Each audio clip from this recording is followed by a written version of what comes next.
Sanjay Arora ji, RS Krishnaiah ji, special CP Hooda जी,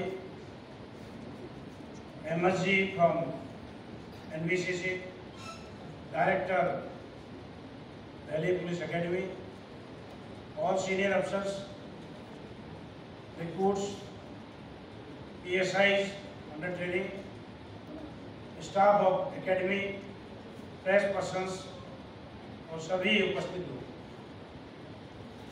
मैं यहाँ पर इस अवसर पर हमारे कमिश्नर साहब का स्वागत करता हूँ और हम बहुत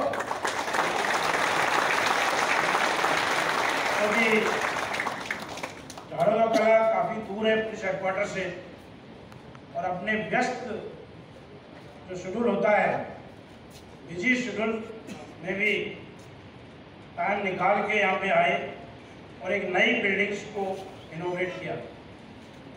सर, ये बहुत अच्छी बात है। ये जो प्रोजेक्ट है ये 2 फेजेज में है, फेज 1 और फेज 2। फेज 1 की आज बिल्डिंग सर आपने उद्घाटन किया उनका। इसमें एडमिनिस्ट्रेटिव ब्लॉक भी है, एकेडमिक ब्लॉक भी है, आर्मरी भी है और बैरक्स भी है। इसके अलावा काफ़ी छोटे छोटे प्रोजेक्ट्स जैसे गेट है और कई चीज़ें हैं उसमें। लेकिन मुझे बहुत खुशी है क्योंकि यहाँ पे एकेडमी में एक रेस्पेक्टेबल बिल्डिंग्स नहीं थी। आज इस बिल्डिंग को देख के ऐसा लग रहा है कि सरकार ने जो भी पहले अफसर रहे हैं उन्होंने काफ़ी अच्छी प्लानिंग की है और सरकार ने पैसा दिया है, गृह मंत्रालय ने।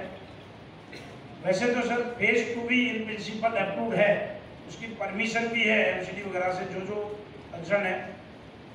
लेकिन जो आज इसके बनने के बाद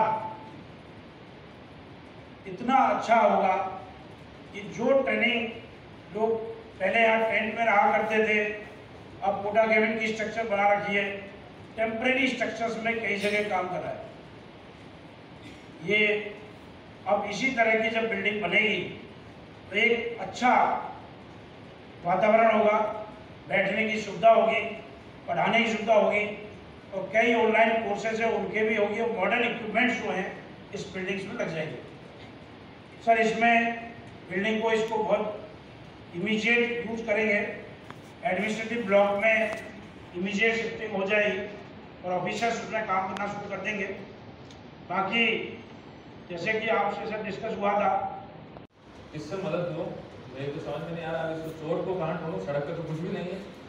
अब मोटरसाइकिल चलेगी, सड़क पे कोई फिंगरप्रिंट भी नहीं है, कोई जो सीखा था क्या लिखना था वो सब तो लिख डाला। अब आगे गाड़ी कहाँ से चलेगी?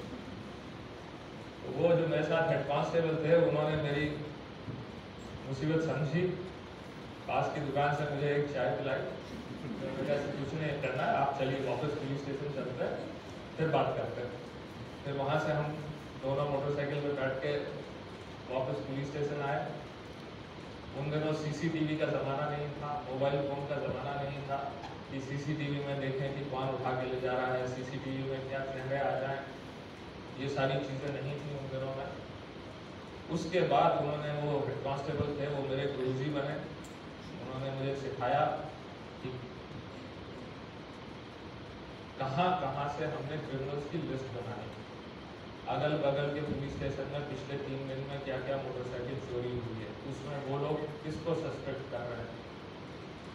जो डिस्ट्रिक्ट का क्राइम रिकॉर्ड ब्यूरो है उसमें इस तरह की बैंक के सामने चोरी करने वाले कितने लोग हैं, weekly crime and occurrence sheet से किसके नाम लें, जेल एंड बेल रजिस्टर से पिछले हफ्ते 10 दिन में कौन छूटा है मोटरसाइकिल का चोर, उसका नाम लें। अब वो भी मैंने फिर जब उन्होंने बोल दिया तो बड़े अच्छे ढंग से लिस्ट बनाई। फिर लिस्ट बनाने के बाद समझ में आया लिस्ट तो बन गई, अब क्या करना, अब इसका क्या करो। तो उन्होंने कहा भाई इसके घर जाके चेक करेंगे। घर पहुंच गए रात के 2 बजे के घर में जो पुराना, तो वहाँ सवाल क्या पूछना।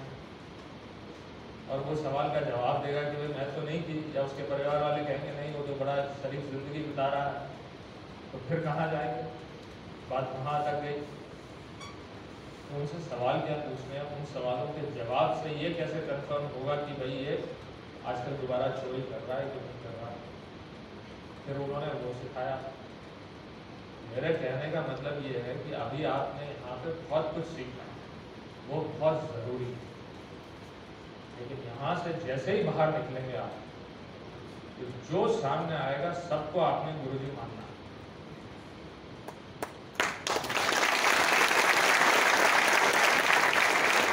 पुलिस स्टेशन में हर आदमी, चाहे वो आपसे रैंक में ऊपर है या नीचे है, उसने आपसे ज़्यादा पुलिसिंग की हुई।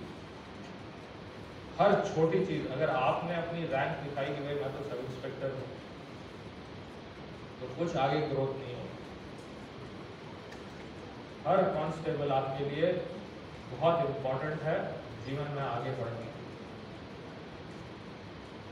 उसने पुलिस की जिंदगी की सिखलाई से वो लोग आगे बढ़े, और आपके पास हो सकता है उसने 15 साल की नौकरी कर रही है, हो सकता है उसने 10 साल की नौकरी कर रखी है, लेकिन एक स्मार्ट अफसर जो नया आया है, अगले 2 साल में उसने वो 10 साल का ब्रिज पार करना है। जिसमें उन्होंने जो 10 साल में सीखा, 15 साल में सीखा, आपने अगले 2 साल में उसको पूरा कर लेना। और वो तभी कर पाओगे जब ओपन दिमाग रखोगे, हर आदमी से सीखने की कोशिश करोगे, और इसका इंतजार नहीं करोगे कि वो सिखलाएगा। हर से सवाल पूछने, क्यों, कैसे, ऐसा क्यों। जितने सवाल पूछोगे और जितना काम हाथ से खुद करोगे, जितना काम सड़क पे खड़े होके उतना करोगे, उतने अच्छे पुलिस अफसर बनोगे, और उतनी जल्दी ये जो गैप है एक्सपीरियंस का, वो आप ब्रिज कर पाओगे। और ये इसलिए भी ज़रूरी है कि पुलिस में एक और कॉन्सेप्ट, सारे कम्युनल प्रॉब्लम है, कम्युनल इंसिडेंट होते हैं, वहाँ पे एक SHO साहब हैं, उनका लेवल बढ़िया नहीं,